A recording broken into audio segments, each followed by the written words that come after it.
El 19 de mayo de 2005, Michael Burry compró sus primeras permutas de incumplimiento crediticio en anticipación a la crisis de la vivienda. 60 millones de permutas de incumplimiento crediticio del Deutsche Bank, los cuales se dividieron en partidas de 10 millones sobre 6 tipos distintos de bonos. Su predicción, pues que los valores respaldados por hipotecas de Estados Unidos, los cuales llegaron a ser un producto de inversión respetable y estable, se habían convertido lentamente en una bomba peligrosa y engañosa, como consecuencia de la codicia y la corrupción. En sus ojos esto no fue simplemente una apuesta, sino que investigó, indagó en el problema y se dio cuenta de cuál sería el resultado. Al resto del mundo le tomaría 2 años más para darse cuenta de lo que estaba ocurriendo. En 2007 el S&P 500 alcanzó los 1.576 puntos y un año y medio después, el mes de marzo de 2009, ese mismo índice cerró en los 676 puntos, un 57% menos con respecto a 2007. En ese momento, Michael Burry, gracias a su predicción, obtuvo una ganancia de 100 millones de dólares y los inversores que confiaron en él ganaron en conjunto más de 700 millones. Sin embargo, en los años previos a su grandísimo éxito, tuvo que soportar constantes críticas del mundo de la inversión y hasta de sus propios inversores, unas críticas que incluso le llevaron a liquidar su fondo. Entonces, ¿por qué te estoy contando todo esto ahora? Pues porque esta historia, que ocurrió hace 15 años, se está volviendo a repetir. En febrero del año pasado, Michael Burry advirtió por primera vez sobre la alta inflación, como consecuencia de la impresión de dinero sin precedentes por parte de la Fed. Tuiteó que todo el mundo debía estar atento a lo que venía, que no era otra cosa que una inflación desbocada, poniendo como etiqueta que la historia se repetía, e hizo un llamamiento a la Reserva Federal y al gobierno para que fueran consecuentes con los estímulos que estaban inyectando en el sistema económico. Por aquel entonces todo parecía fluir perfectamente. La Reserva Federal imprimía dinero, la inflación se mantenía baja y el mercado tuvo una recuperación en forma de V que mantenía optimista a prácticamente todo el mundo. La inflación se situó en niveles del 1,7% en 2020, una cifra incluso por debajo del objetivo de la Fed. Sin embargo, poco a poco las predicciones de Burry se comenzaron a hacer realidad.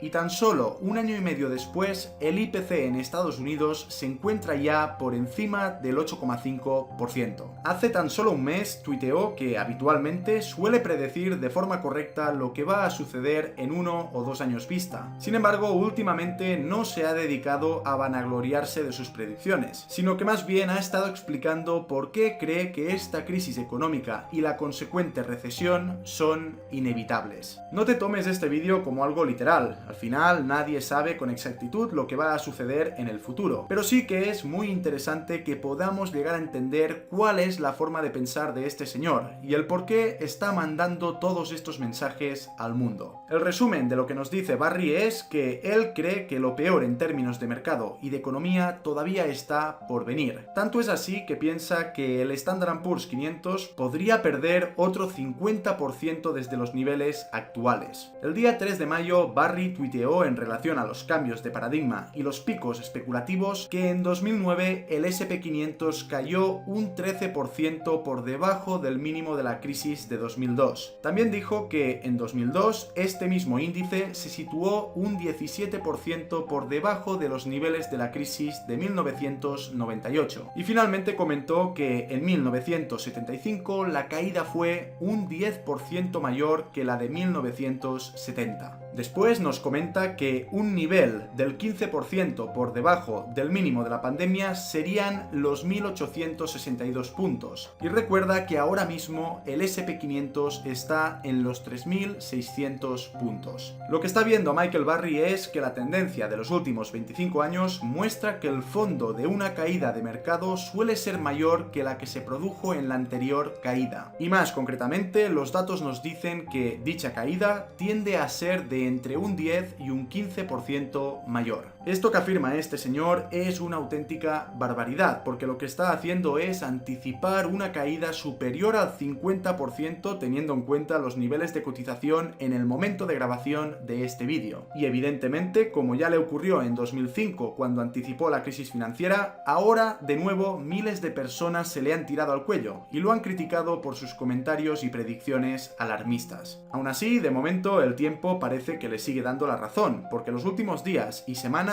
han sido terroríficas para los mercados, con caídas acumuladas del 23% en lo que va de año. Tampoco ha sido muy optimista con los rebotes que se puedan ver en bolsa en el corto plazo, ya que los ha achacado al fenómeno que se conoce como salto del gato muerto, lo que vendría a ser una figura de continuación bajista, y ha afirmado que 12 de los 20 mayores rallies diarios del Nasdaq ocurrieron durante la caída del 78% desde el máximo del año 2000. Por su parte, 9 de los 10-20 mayores rallies diarios sobre el S&P 500 tuvieron lugar durante la caída del 86% desde el máximo de 1929. Todos estos impulsos alcistas dentro de la tendencia bajista fueron precisamente el salto del gato muerto. Lo que nos quiere mostrar con estos datos es que incluso en los peores momentos del mercado, las estadísticas pueden mostrar datos positivos y optimistas de corto plazo que tienen la capacidad de enmascarar la verdad. Dicho de otro modo, en una larga tendencia bajista marcada por una recesión, es relativamente común ver recuperaciones de corto plazo que traen falsas esperanzas al mercado. El día 5 de mayo, Barry publicó unos gráficos en Twitter y los acompañó con el siguiente texto. Después del año 2000, el Nasdaq tuvo 16 movimientos bajistas con un promedio del 22,7% antes de tocar fondo, perdiendo un 78% desde máximos. Después de 1929, el Dow Jones tuvo 10 movimientos bajistas con un promedio del 22,8% antes de tocar fondo, perdiendo un 89% desde el máximo. Esto nos indica que, según Barry, tan solo estamos en los periodos iniciales de un gran colapso, y para justificar su forma de verlo, también habló de los bajos volúmenes de negociación que hemos estado viendo durante 2022. Algo curioso es que, a pesar de que todo el mundo parece tener una perspectiva bajista, la realidad es que podríamos decir que la gran venta ni siquiera ha comenzado. En este gráfico se puede ver que los grandes retiros del mercado no han empezado. El dinero sigue fluyendo en los mercados, por lo que a los ojos de Barry es probable que veamos mucho más volumen de ventas durante las próximas semanas y meses, lo que conduciría a caídas mucho más pronunciadas del mercado de valores. El día 24 de mayo tuiteó que este escenario actual es como ver un accidente de avión, probablemente el mismo o muy similar que 2008.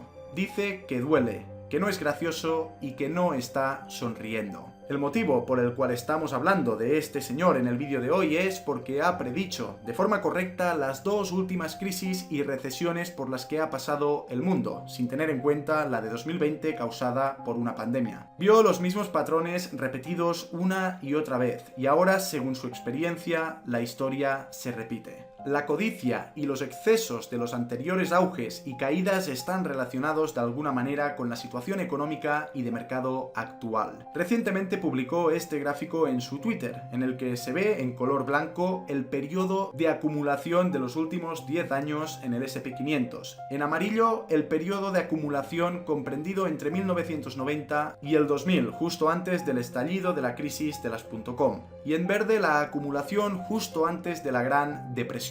Lo que nos quiere hacer ver es la gran similitud que tienen los tres gráficos, a pesar de que hablemos de épocas y circunstancias completamente diferentes. Michael Barry comenta que ha visto este patrón en la naturaleza humana miles de veces antes y que entiende a la perfección cuál termina siendo siempre el resultado. De hecho, hace 2 meses subió un tuit en el que decía lo siguiente: la gente siempre me pregunta qué va a ocurrir en el mercado. Es simple, la burbuja especulativa más grande de todos los tiempos en prácticamente todos los activos. Esto en relación al mercado, pero tenemos que recordar que detrás del razonamiento central del punto de vista de Michael Barry está, por supuesto, la economía. Ya conocemos los pensamientos de este señor sobre la inflación. Estamos viendo cómo la Fed aumenta las tasas de interés y termina con la compra de bonos y valores respaldados por hipotecas. La consecuencia directa de esto es que el coste del dinero aumenta, por Por lo tanto, los negocios y las empresas tienen menos dinero para gastar e invertir. Pero debemos recordar que el incremento de los tipos de interés afecta también al componente fundamental de la economía, que no es otro que el consumidor. En entornos inflacionarios severos donde las tasas de interés tienen que escalar de forma agresiva para tratar de estabilizar la economía, los consumidores tienen menos dinero para gastar, su poder adquisitivo disminuye, entre otros motivos porque gran parte de sus ahorros e ingresos deben ir destinados a pagar los bienes y servicios más básicos y las deudas. Esta espiral negativa termina afectando a las empresas, con su consecuente reducción de los ingresos y de los beneficios. Y es precisamente todo esto lo que también ha estado comentando Michael Burry en sus publicaciones.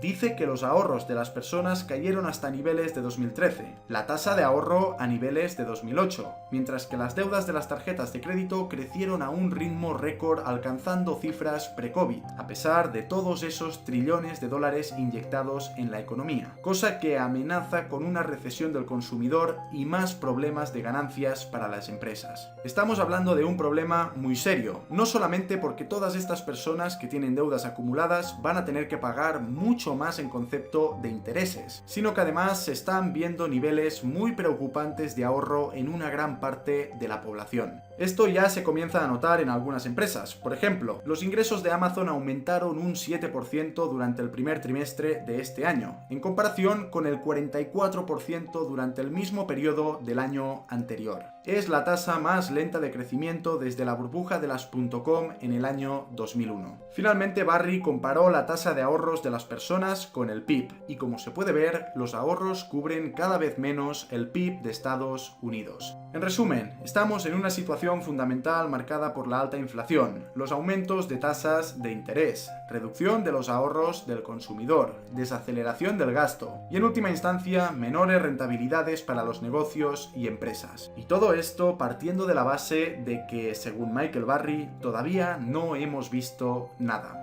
¿Y tú qué opinas? ¿Crees que puede estar en lo cierto o es quizás demasiado alarmista? Los datos están ahí, pero quizás solamente es una cuestión de interpretación. Espero tu opinión en los comentarios y si te ha parecido un vídeo interesante ya sabes que me puedes ayudar con un like. Muchas gracias y nos vemos pronto.